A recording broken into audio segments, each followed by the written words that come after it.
people. We're doing it live before 6 o'clock. What time is it? Right now it's 6:03. Never mind, we are live. So I was looking over here, and I was trying to see if I could find some trivia. First year you powerlifted, first meet, what year? 2000. God, you're such a puppy. I am. I'm young. Yeah, I love that. You know, it's about forever youth. You know what I mean? Forever youth. That's all it's about in this world, guys. You know. 2000. What made you do your first meet? Well, I was looking at you. Yeah, that's not gonna make you free. That won't make you do that. And I thought, fuck. Look at Mike. Watch, come here, bring me your face. Look at this together. So I thought to myself, you know, I looked at his magazine covers and I thought, well, that ain't me.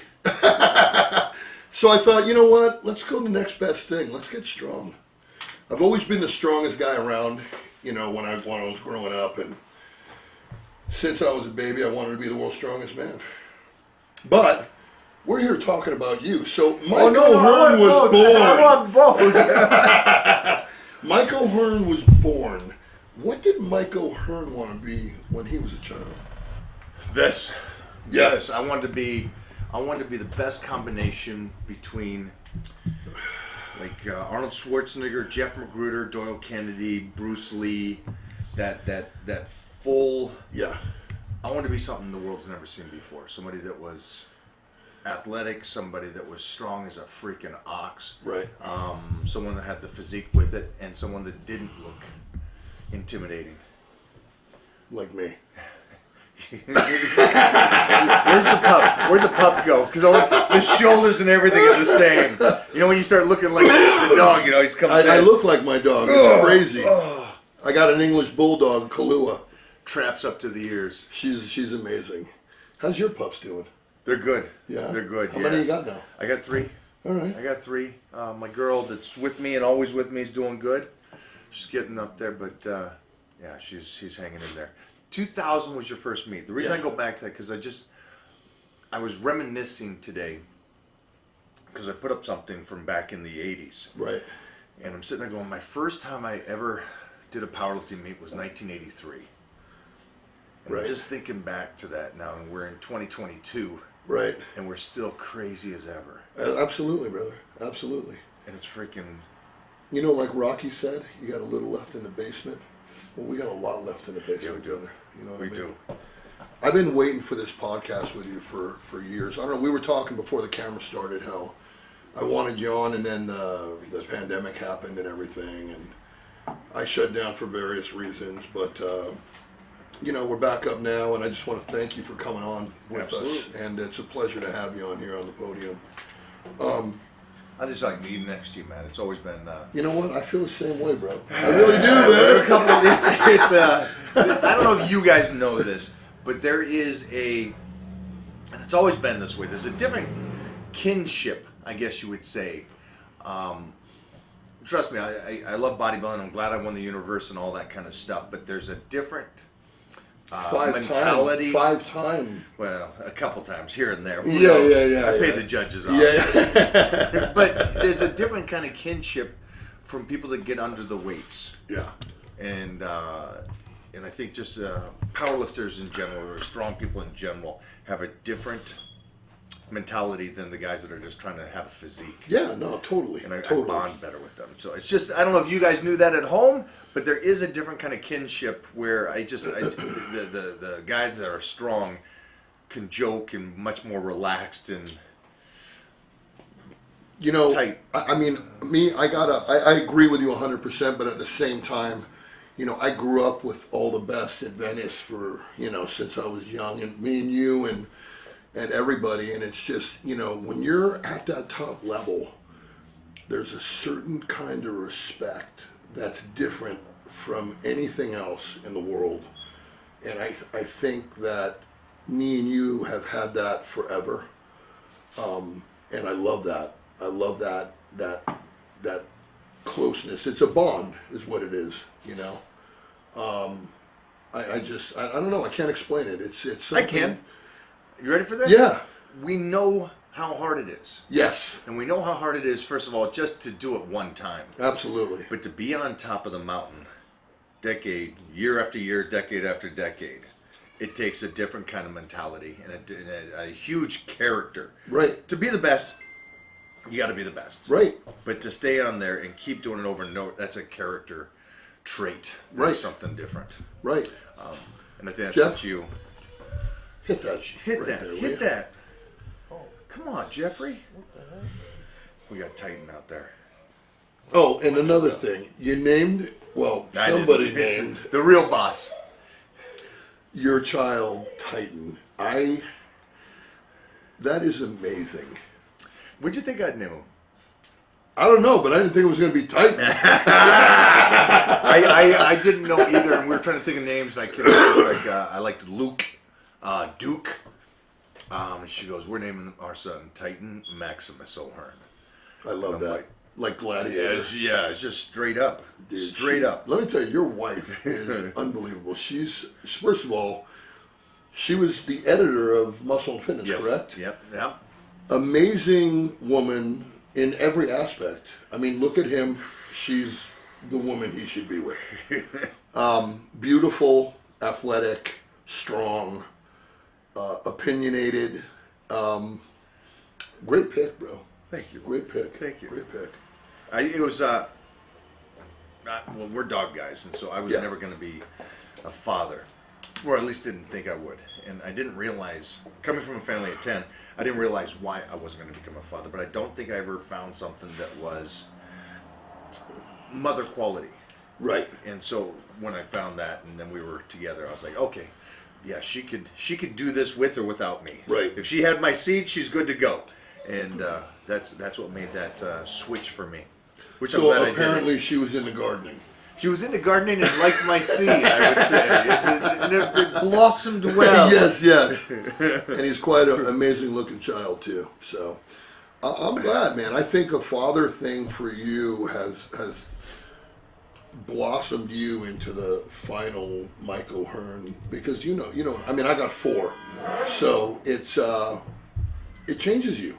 100%. You know, it makes you realize what priority really is, and what's important in the world.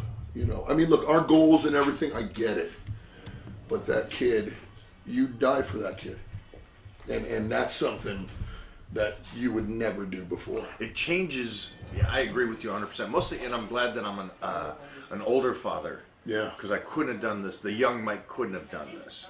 Well, the young Mike would have done it, because Would you have done really it, don't have a choice, but good point. you know, but yeah, no, I mean, dude, look at the life that you've led. Look what you've done, and while you were doing that, I was changing shitty diapers, you know. But I have my life back now. You're back in it. You're back in it.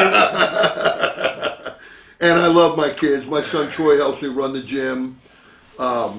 You know, my daughters are amazing, all 3 of them, and you know, I mean, they change you as a person. They mature you to another level. They set up that motivation, extra motivation. Yeah, they do. Somebody was talking about this today, and it was funny because I agree with this. And I asked, your 2000 was the first time you did this, Right. And so the World Championships. I rolled right into the World Championships. just and won. you do this a lot. Yeah. You just switch over to arm wrestling and roll right into it Well, again. bro, It's like, go dude, big you're or go freaking home, bro. Density. I'm sitting next to a wall. But he said, Tony Robbins said, it's love that passion. I do too. Yeah. And he made it clear it's passion. And the reason why it is because when I first started this in 1983, it wasn't just the passion for the moment. It was the passion that I continued to feel that and feel that drive. And you were at 2000, hit you and rocked it, and it's 2022, Yeah. and it's still got that passion. Well, I tried Most to do the people tank out, bodybuilding though. thing first. But most people tank out. Yeah. Oh, I'm so psyched for this. I'm motivated. Right. They stay with it a year. Right. They're done. What is it that keeps you in it and keeps you going and keeps you fired up? You're as fired up now as you were then. 100%. 100%. But they don't know that. Oh, they know it. They do? They know I it. think that they slip for me at times.